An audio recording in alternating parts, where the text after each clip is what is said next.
Таджикам не стоит доверять всем хорошим новостям. Досмотрите это видео до конца, и вы узнаете, как, казалось бы, улучшение ситуации разбивается о реальность в нашей стране. Подписывайтесь на наши обновления и точно будете в курсе всего самого актуального.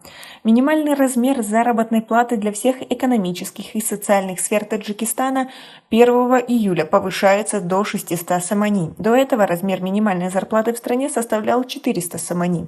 Соответствующий указ был подписан президентом страны 13 января этого года.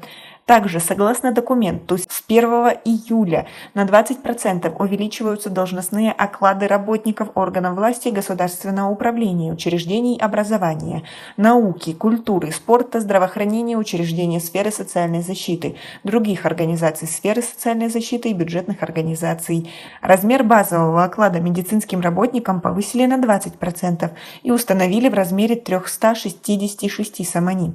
Кроме того, увеличился размер пенсии детям-сиротам и выплаты несовершеннолетним по потере кормильца на 25% от размера минимальной пенсии по старости.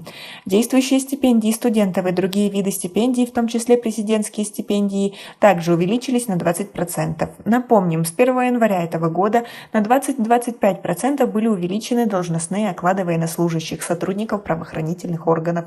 Как вы относитесь к такой ситуации? Свои ответы напишите нам, пожалуйста, в комментарии. Но на фоне этого даже такая новость не особо радует. Ведь, например, стоимость дизельного топлива на автозаправочных станциях столицы Таджикистана за последнюю неделю повысилась на 7% с 12 сомани за 1 литр до почти 13 сомани. Примерно на таком же уровне выросли цены на этот вид топлива в регионах республики. Литр дистоплива в Сагдийской области 30 июня продавался за 13,4 сомани, тогда как еще несколько дней назад он стоил 12,4 сомани.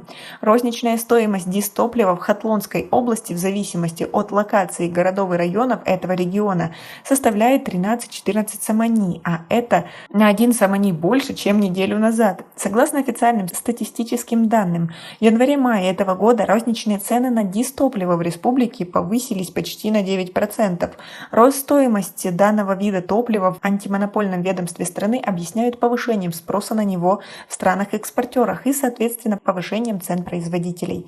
Между тем, стоимость других видов автомобильного топлива за последнее время остается практически неизменной. Не изменились также цены на сжиженный газ, розничная стоимость которого в Душанбе и Худжанде составляет 6 сомани, а в Кулябе 6,20 сомани. По данным агентства по статистике, стоимость бензина в республике за первые 5 месяцев 2022 года снизилась почти на 2%, а сжиженного газа на 16%. Таджикистан в январе-мае текущего года импортировал около 290 тысяч тонн нефтепродуктов на сумму более 230 миллионов долларов.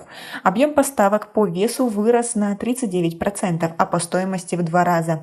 Около 90% нефтепродуктов поставляются в республику из России, а более 90% сжиженного газа из Казахстана. И это еще несмотря на то, что цены на продовольствие заметно выросли для таджиков. Да и в принципе цены на все услуги и товары выросли в последнее время, и даже сам Эмомали Рахмон говорил, что стоит запасаться продуктами и готовиться к тяжелым временам.